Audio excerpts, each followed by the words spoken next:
Welcome to Awesome Movie Year, the podcast where we look back at an awesome year for movies, which is every year. I'm Josh Bell, a film critic and writer, and my co-host is... I'm Jason Harris, filmmaker, comedian, bon vivant. All right. And you even got the little accent on it there. You know, if you're going to go all the way with this thing. I love it. So in this first season of Awesome Movie Year, we're taking a look back at the year 1994. Which was 25 years ago. I did the math myself. Nice work. Mm-hmm. And in this episode, we're talking about one of the major documentaries of 1994, which is Terry Zwigoff's Crumb, which actually premiered at the Toronto Film Festival in 1994 and went on to a wide release in 1995. And this is one of those interesting episodes where we took some creative license. This didn't win Best Documentary that year, or probably wasn't the most successful financial documentary that year, which was probably Hoop Dreams, I'm guessing. Yeah, I'm not sure. But this movie actually was pretty financially successful. I know that. I'm just saying we chose this because we wanted to do a little something different, which we're going to do throughout the season. And this was a documentary we both decided we wanted to talk about. Yeah, and I think this is a very notable documentary. Like you mentioned Hoop Dreams, of course, which was a huge movie in 1994. But this was a big deal movie as well. And it did make a lot of money at the box office. I was sort of amazed that this movie made $3 million at the box office in the US. That's a huge number for a documentary. And I mean, in 1994, that's the equivalent of, we can do some more math, but it's definitely more than $3 million in 2019 dollars. Way to work on that math there, buddy. No, I agree. And it shows you the kind of fan base that Crumb had, in the 90s and throughout his career and everything. Yeah. We're talking about, of course, Robert Crumb, the subject of this documentary, the cartoonist. And he did have a fan base, but I think this movie, just as a movie, really generated a large following with a lot of people who maybe didn't know who he was. And you're saying it didn't win Best Documentary, and that's true. It didn't win anything at the Oscars, and we can talk about that a little later. It did, however, at the 1995 Sundance Film Festival, where it played after it had played in Toronto, win the Documentary Grand Jury Prize. So, that's a pretty notable award for this film. It also won the Best Documentary Award from the National Board of Review, the New York Film Critics, the LA Film Critics, the National Society of Film Critics, and the International Documentary Association. So pretty much every major award other than the Oscar. Yeah. What's up with that, Academy? Yeah. Well, that between that and Hoop Dreams, which I think were awards-wise were actually a year apart. They really dropped the ball. Hey, there you go. Do you basketball reference? This is a podcast question. Do you think if this had won the Best Documentary for 1995, we would have not been talking about it because of, like you said, it started festival screening in 94, and that's why we chose it. And it's, the IMDb release date is 94, but had it been, won the major award in 95, I almost feel like we probably would have left it out of this season. Well, maybe this is some important inside baseball stuff for our listeners here. My personal feeling is that those IMDb release dates are kind of how you want to structure things retrospectively, but we could have had a spirited discussion about that. It will never happen now.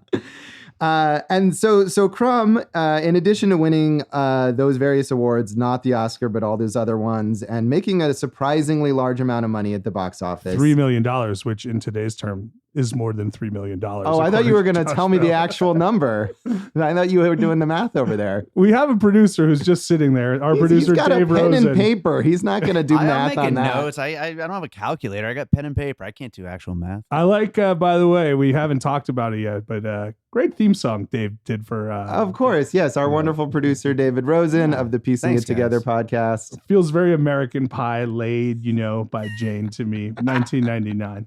So. The movie, not the song. So Crumb was incredibly well reviewed at the time, not only retrospectively. Gene Siskel of Siskel and Ebert named it the best film overall of 1995. And Roger Ebert said, Crumb, which is one of the most remarkable and haunting documentaries ever made, tells the story of Robert Crumb, his brothers Max and Charles, and an American childhood that looks normal in old family photographs, but conceals deep wounds and secrets. It is the kind of film that you watch in disbelief as layer after layer is peeled away. Yeah, man. I mean, every time you bring up an Ebert quote, I got to say, his reviews have really aged well for the most part, and he's really insightful. There's a reason he was so popular as a film critic. I agree. Yeah, he's a great writer. I think we had, I can't remember what episode it was, but there was some piece of phrasing he had about one that I was reading and thinking, that was such an elegant piece of writing. That was as well written as this movie that we're talking about. Yeah, once in a while he's quite wrong, but otherwise, Well, I mean, even if his opinion is something that I disagree with, I feel like he's always really good at expressing, his feelings about the movie. And he actually did, I didn't listen to it, but he did a commentary on the DVD, on the Criterion DVD for this movie. So he was a huge fan of Crumb. I didn't listen to it either. All right. Well, we didn't do any math. I watched the movie, man. Yeah, that's something. Dave, did you watch the movie? I did not watch this movie. That's okay. Dave is just here to take some notes and not do any math. Write our theme songs. Right. That's enough, really. Owen Gleiberman in Entertainment Weekly said, a portrait of the artist as misanthrope, as bad boy visionary, as joker and sex maniac, and finally as hero. This is one of the rare film experiences that has the giddy effect of being a nightmare and a party at the same time. Disagree on almost all of that. Really? I don't think it was much of a party, Yeah, So. I mean, I think there's some fun in this movie. Yeah, there is definitely some fun. Also, I would debate if he's a misanthrope. He's got a wife, he's always out in public, So. Yeah, that doesn't mean he's not a misanthrope. You can hate people. And so we talked about Clerks, right? You hate people, but you love gatherings. You don't recall that line between Dante and Randall? I agree with that. I mean, people, as you know, my life philosophy is often people suck. Right. And yet you are quite a social person. Yeah. Not you, our dear listeners. You're all great. Yes. And finally, Marjorie Baumgarten in the Austin Chronicle. The movie tells us a lot about Crumb's artwork, about its style, its history, its roots, and its repercussions. Though Crumb is packed with information and telling details, the movie's objective is hardly art history or a survey of Crumb's place in the world of comics, which was something that I found interesting about this movie. The movie aims for broader subject matter to discover something about the role art plays in the life of the artist and about how the release of art may indeed allow the artist to function as a stable human being.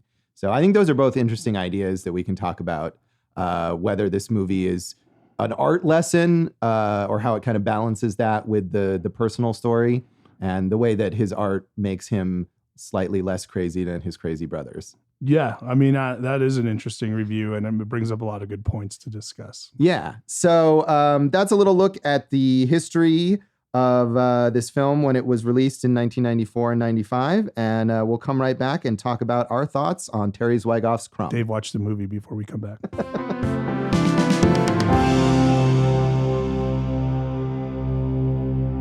Welcome back to Awesome Movie Year. We are talking about the documentary Crumb by Terry Zwigoff, which I really liked. I had seen this at some point in the past. I don't remember exactly when, but it was very enjoyable to revisit. I watched it when back in my days of working at Blockbuster Video. I remember we used to get a lot of free rentals, and I watched this one on VHS. I would like to say that our Blockbuster Video did not have a staff pick wall. And I feel like we could have done better because I would have liked to have had my own section of staff picks right there. Would this have been one of your staff picks? I don't think so. I mean, I think I watched it with a deeper purpose this time around, and it's not an easy film to watch. I mean, I know you like it, and I don't dislike it by any means, but man, it is pretty brutal. Like, that family, which they go into a little bit, but not, too in depth. Like, man, they fucked up their kids pretty hardcore. But then, sorry for the language, but that's the truth right there. Yeah, no, you're right. It is tough to watch, but I think, we had that quote that you said you disagreed with from Owen Gleiberman in Entertainment Weekly, who says it's a nightmare and a party. I do think this movie is entertaining and it's fun in a lot of ways. I mean, Crumb himself, Robert Crumb, not the brothers, but even the brothers too, especially Charles, have a very morbid sense of humor about their messed up life situation. And I think it even probably made me laugh a handful of times. I agree with that. And Charles, who killed himself 1 year afterwards and had attempted to multiple times before, which is sad. You know, he did have a very dry, like incisive sense of humor. He was probably the funniest character in the film. And you could see this is Crumb's older brother who really started him and kind of pushed him into comics. And they did comics, you know, they had their own like kind of cottage comic industry starting out together. Man, he revered his older brother so much. And you could just see he wanted his brother to get credit and to succeed and all the things that he was getting. His brother was not, who was still living at home with the mom. And it was kind of sad in that regard. And it was also kind of sweet that he revered his brother in that way. Yeah, I mean, it's certainly sad. There's a lot of things in this movie that are sad. The relationship with both brothers, as much as Crumb, as Robert seems to do everything that he can to help these brothers that he obviously loves. And both of them have this extraordinary talent that they haven't been recognized for, while Robert has been recognized. But now what's interesting is they both have been recognized in their own way, right? Like, was it at the end of the movie they mentioned that after Charles killed himself, that there was like a groundswell of interest in those notebooks that he had, where he was just kind of drawing figures, like just lines, vertical lines.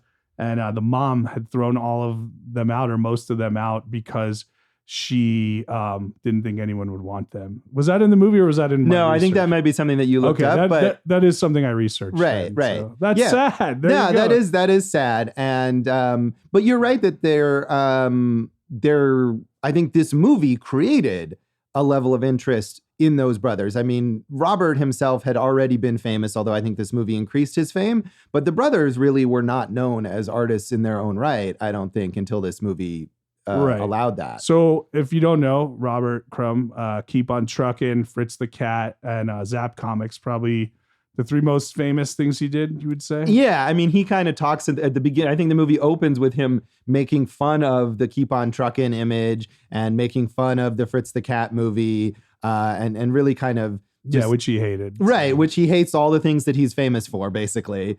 Right, but it had afforded him a very nice lifestyle. Yes. Where the movie takes place. He and his family are about to move to a small village in France where they still live, I believe. Yeah, they do still live there. I think, I mean, his daughter, Sophie, is, of course, an adult now. And I don't know if she still lives in France. She's an artist as well. Yeah, she's a cartoonist and an artist as well. And then, to add to the sadness, his son that they show in this film died in a car accident at like age 40. Yeah, I saw that. I thought it was right before he was 50, but as our listeners can tell us, math, not our specialty. Yeah. But I mean, at a young age, very sad circumstances. Yeah, and the son talks about how there are times where he wants to like hug his dad and he just doesn't feel comfortable doing it because there's no real affection between them. But that doesn't mean that they don't love each other. That's just the relationship that they had. I wanted to get back to the brothers and the family for a second, because there are also two sisters that didn't want to appear on camera. So there's a lot of like just unseemly stuff, shall we say, or like going on with that family where the dad was like a hard ass and abusive towards them, and the mom was pilled up junkie for the most part. And still, apparently, the way they show her briefly in the movie, when she agrees to appear on camera, she doesn't seem to be quite all there. Yeah, that's true. And so the three brothers, if you look at what was so like striking, is Robert Crumb became this real huge counterculture artist, and he was experimenting with psychedelic drugs, and that's how he became like the first huge artist of that style.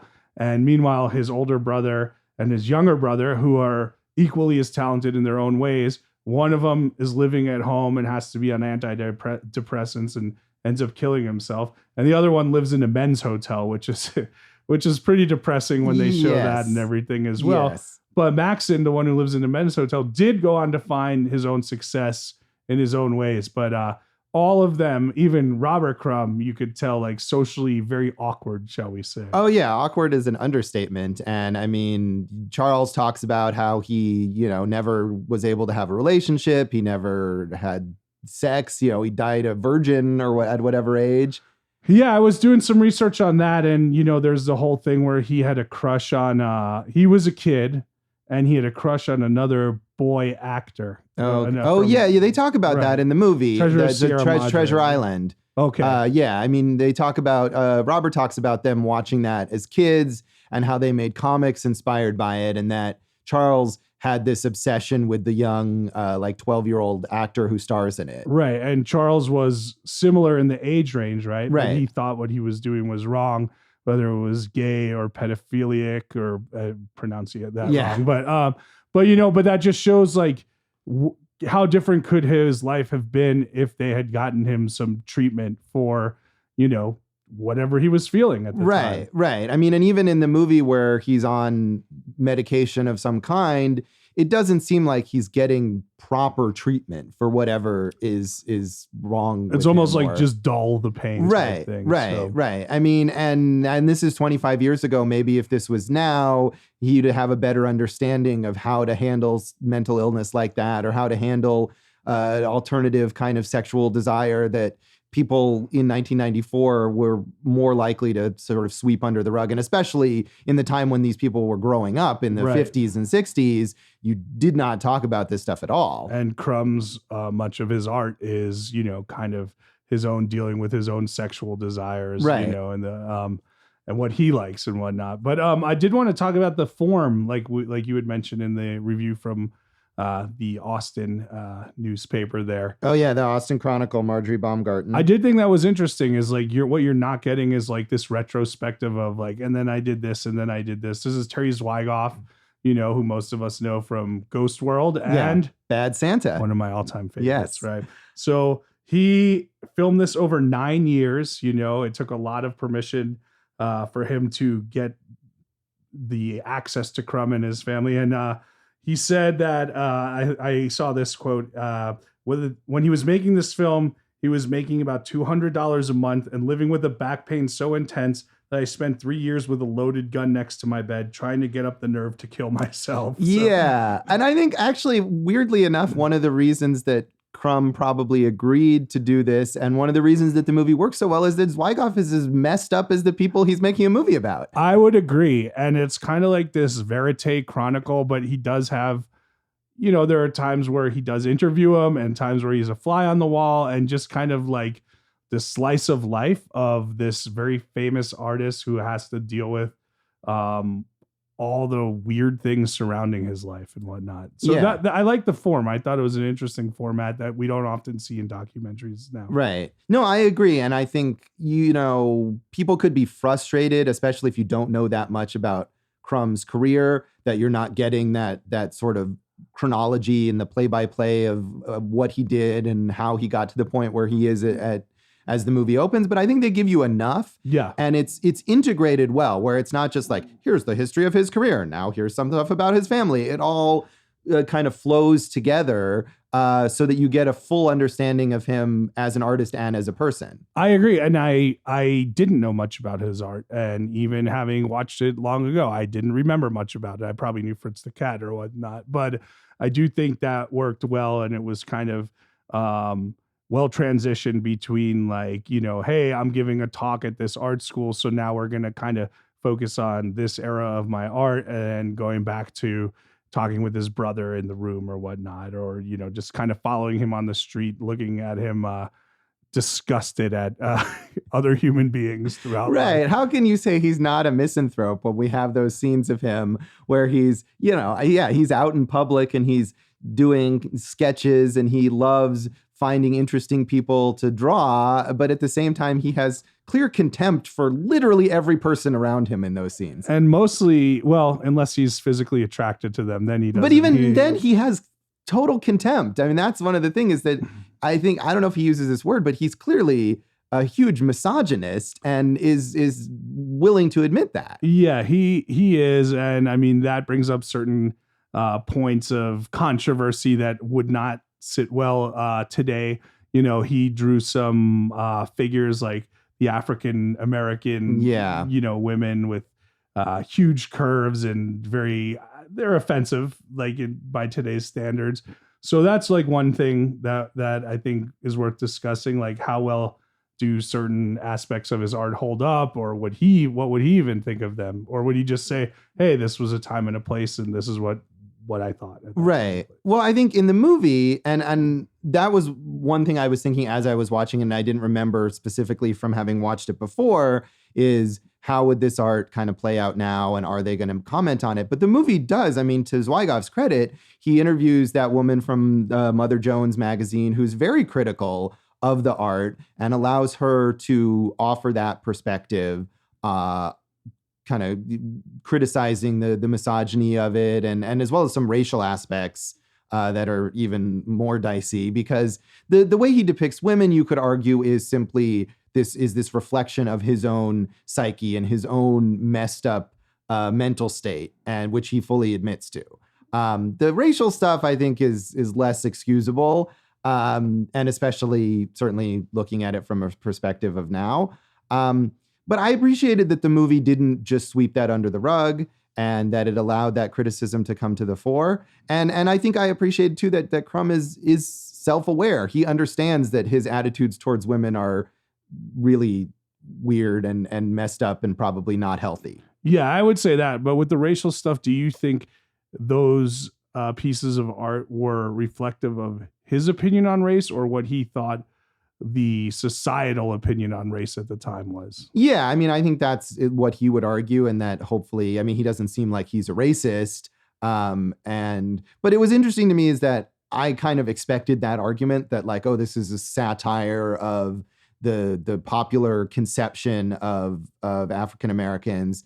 But at one point he says, like, I don't really even know why I drew that. It just popped into my head. And so he's kind of digging his own grave there. He was on a lot of drugs, as he admitted. Yes. And with some of the misogynist stuff, there's the character who, her head is inside of her own body. So he's having sex with the woman. Their character's having sex with the woman who's headless. And then you find out the woman's head is inside the body. So it's like there's multiple levels of just graphic, salaciousness at the very least. Yeah, and that's the one where I thought it was interesting. They basically have him narrate that entire story as he's flipping past the pages, and I think that's one thing that goes back to the idea of the movie being like sad and morbid, but also funny. Is that so many times when he's talking about things, messed up things from his childhood or his own weird ideas, he's laughing about all of it, even as he's acknowledging how disturbing it is. And that too, he's going through that story and talking all about how messed up this was. And at one point, I think he says, right, he couldn't even continue it because he thought it was too graphic and disturbing, but his wife told him to keep going, and he's laughing about all that. Right. So yeah, that brings up a bigger question, separating the artist from the art, and, seeing art through as a statement on, thought and society and whatever's going on. So there is a lot of interesting questions to come out of this movie.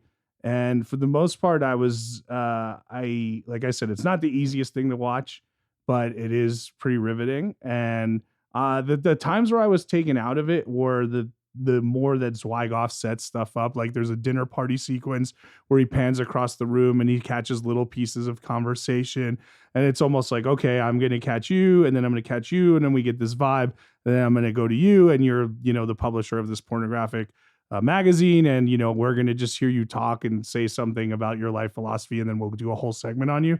That's where I got kind of taken out of it. I much more enjoyed the fly on the wall stuff, or when Crumb was kind of leading the discussion on his own work and his own life.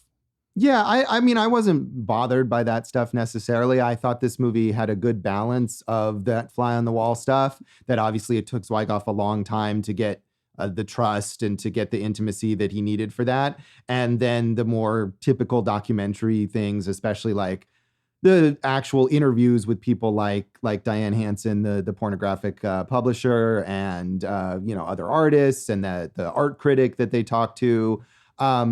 I thought those balanced well. And again, I like that this movie wasn't just like, here's some information and now here's a candid thing. It all flowed together to give you this full picture of who Crumb is. But did you feel that the art critic from Time Magazine was like, if he wasn't a real person, that is exactly who you would make up as an art critic? He's like, oh, in the grand canon of art, you know, Crumb fits perfectly between blah blah. It's like he's one cup of tea away from being a caricature of an art critic and whatnot. Yeah, he wasn't his like Australian accent, I think. Not by my interpretation. No, definitely not. But the actual guy, I'm pretty sure, was Australian.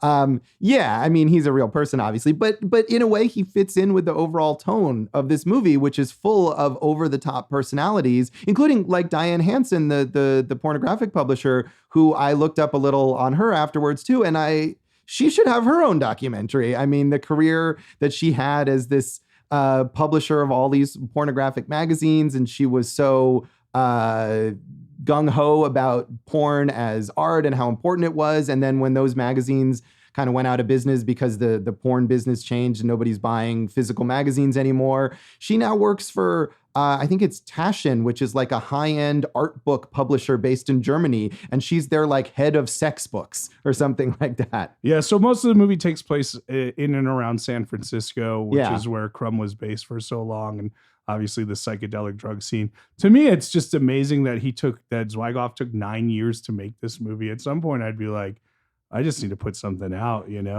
Well, I think part of that time is like post-production and getting the movie into festivals and stuff like that. I think they maybe only shot for 6 years, I want to say, which is still a very long time. But I mean, you had that quote where he talks about he's making $200 a week and, a month. Right. Or 200. That's even worse. Yeah. And even maybe in circumstances like that, even if he wanted to put something out, he might not have had the opportunity because he doesn't have a distribution. He doesn't have a producer. He doesn't have financing. He doesn't have anything.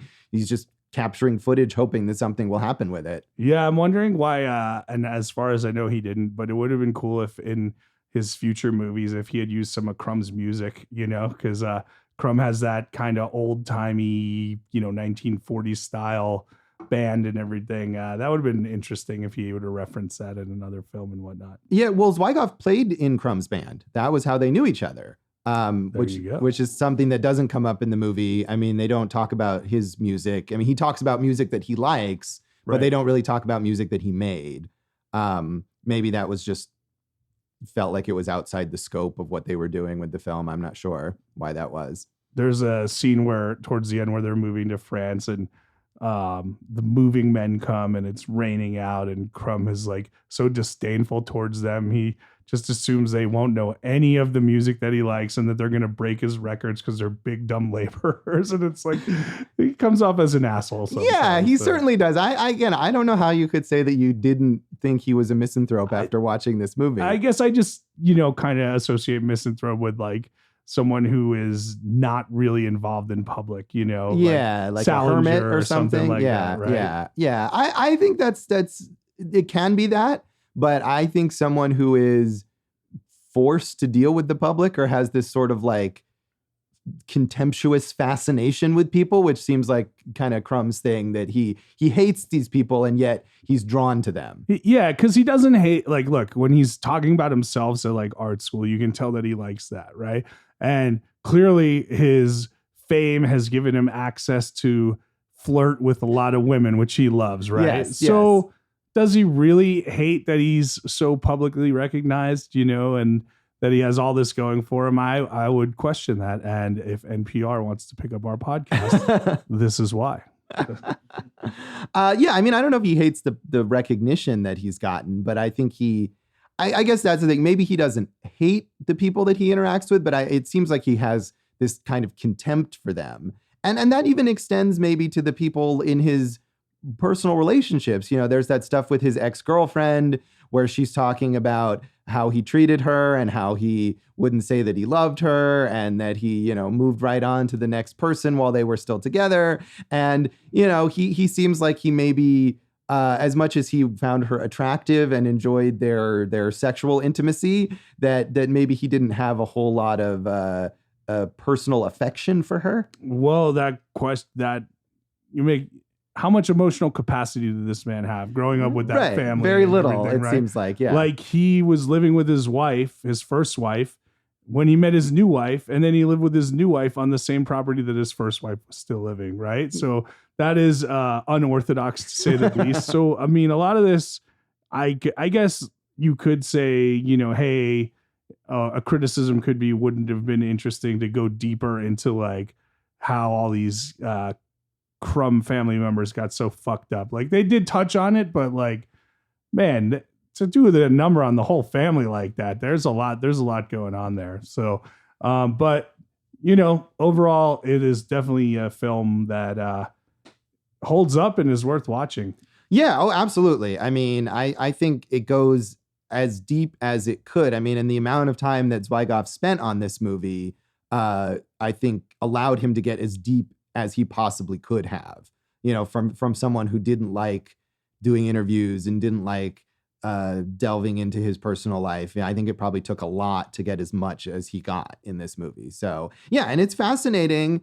And I think it's fascinating for someone, you know, I'm a comics fan, although the comics that I read are not necessarily the kind of comics that Crumb created, but I certainly would have been aware of his work even before watching this movie the first time.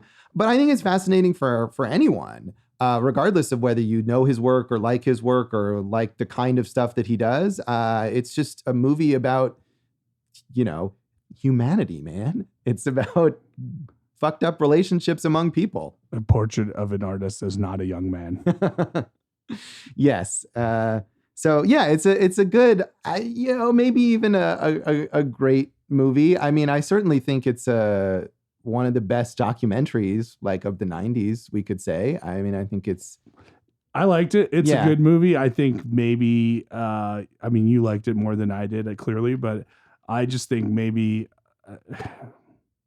I don't know. 'Cause like, it's not that it was difficult to watch, although it is difficult to watch. I think that's okay. Yeah. Yeah. So maybe I was a little more removed from it. And like I said, there were parts where I got a little more taken out of it, but, definitely recommend like, hey, this is one to watch for film people and, you know, people who want to place certain films in their correct areas of film history and whatnot. Yeah, I do think it's worth more than just that. I think it's a good watch for people who are interested in depiction of human relationships in documentaries. People are interested in art. It's more than just a film nerd movie. So out of 5, butts, large rear rumps, ends. Yes. Curvy butts. How many large, big butts are you giving it? I give it maybe 3.5 or 4 out of 5. I'm kind of on the border there. And I'm on the border of 3 to 3.5. So, yeah, you give it a half of a rump. That's the kind of messed up thing that Crumb might include in his art. Half an ass. Yes. There you go. We should pitch it to him. We'll be right back and talk about the legacy of Terry Zwigoff's Crumb.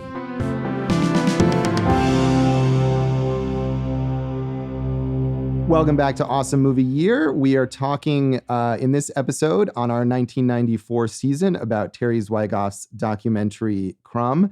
And we maybe not disagreed, but I felt a little more positively about it than you did.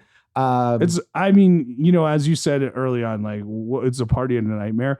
I didn't take it as that. It's draining. It was a draining movie to watch. Yeah. And it is a bit draining. I think I found it less so than you did, but I think this is a movie that was, as we talked about earlier, it was very well reviewed and highly awarded at the time it came out. And I think its reputation has increased, if anything, since then. I think it's often regarded as one of the best documentaries ever made. Yeah, I would agree with that. It's not one of my personal favorites, but it's definitely a documentary for, like I said, anyone who wants to learn about the form. It's really interesting. I can't really think of many other documentaries that were shot or put together in that way, where it's that mix of fly on the wall, retrospective, you know, kind of historical lesson all in one. So there's a lot going on there, and it does definitely hold up and still finds a lot of acclaim. Yeah. I mean, and I think, I don't know if I can think of a specific example right now, but I do think that intimacy in terms of the portrait of the artist in this film is something that other movies took from it, that doing a documentary on an artist that was less dry, that was less just about history and technique, is something that going forward from here, more films tried. Yeah, I think Dig is a great example of that. The awesome movie about the Brian Jonestown massacre and the Dandy Warhols by what's her name? Andi Timiner. Yeah, so that came out about probably 8 or 9 years later, and it really kind of goes in and lets those guys tell their story. Yeah, that's a good example. I am not sure of others, but I'm sure there are some. And the idea of it, that's another movie I think where she knew them and spent a lot of time with them in order to get that intimacy. Yeah, there's hundreds of hours of footage, So Crumb. Yeah, himself, I think. Robert Crumb. This movie did a lot for him as an artist in terms of his reputation. I mean, he was famous certainly before this, but I feel like this movie brought his work to a new generation. Well, yeah, and he comes off as, with all the things we said about it, he's misogynist and some of his art comes off as racist. He's a likable character. He is very likable. Yeah, I think we didn't talk about that enough, but even his brothers, his even more messed up brothers, all likable. Right. The legacy of this movie is to help the Crumb family overall. We talked about Charles, even though he died a year after this movie was completed, his art getting a reassessment, and Maxon especially, who didn't die, who kept who's still alive and was living in that sort of horrifying hotel, had shows in fine art galleries and things like that where he was far more recognized. Yeah, so there are some happy notes with all the sadness in this. And Robert Crumb and his wife still live in the south of France, and that seems to have worked out very, very well for them. Hooray, Crumb. Yes. In terms of Terry Zwigoff, this was obviously the kickoff for his filmmaking career. We mentioned Ghost World and Bad Santa. He seemed like he was going to be a major filmmaker after this. And after those two movies, he kind of fizzled out a bit. Yeah, man. I don't. What else? Where else is? Where have you gone, Terry Zwigoff? Right. No, I was wondering that too, because he made those two narrative films that were very popular. And then he made Art School Confidential, which was kind of a bomb. And that's it. I'm pretty sure that's the last movie that he made. So it's kind of a bummer. I mean, I think he himself, again, part of the reason that he connected with Crumb and was able to make this movie is that he was also a screwed up misanthrope. And he's had a lot of complaints about Hollywood and the way his movies were messed with.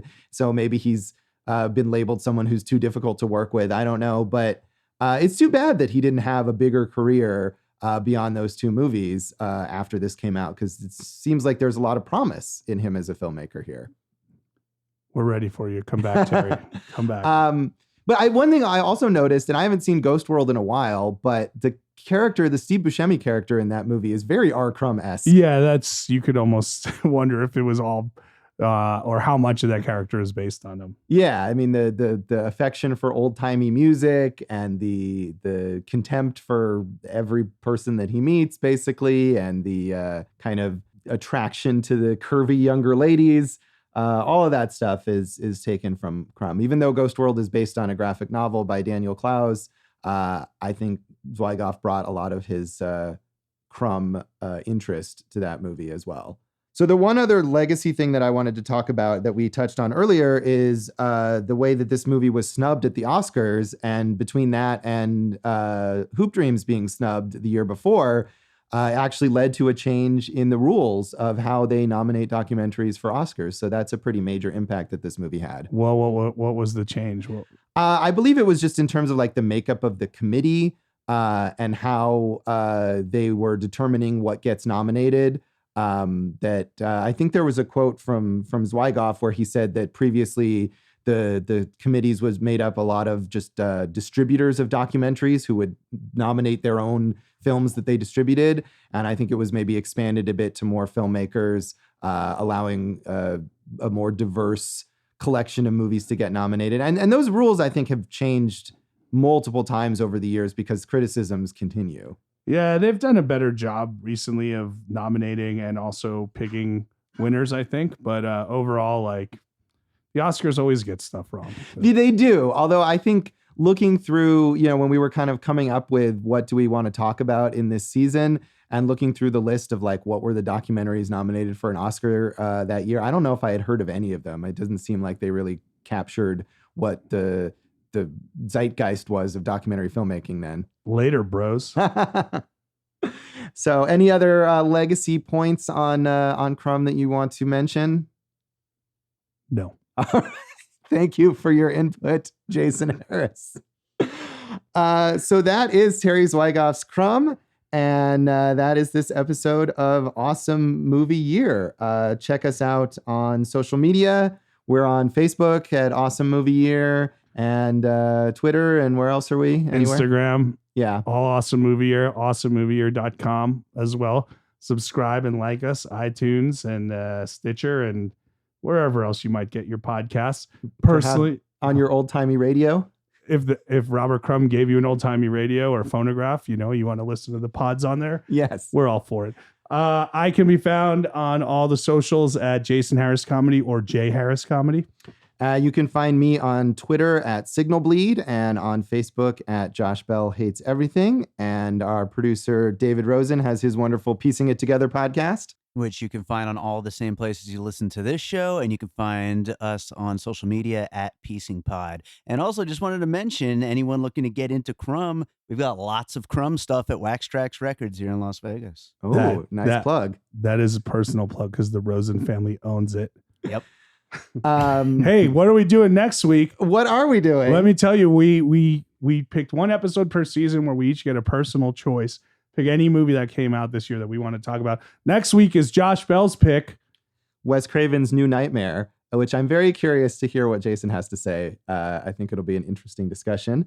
So tune in for that, and thanks for listening to Awesome Movie Year.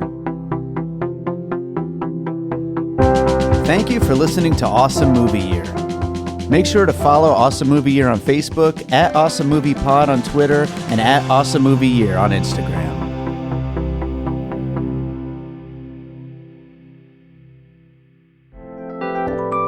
And all points west.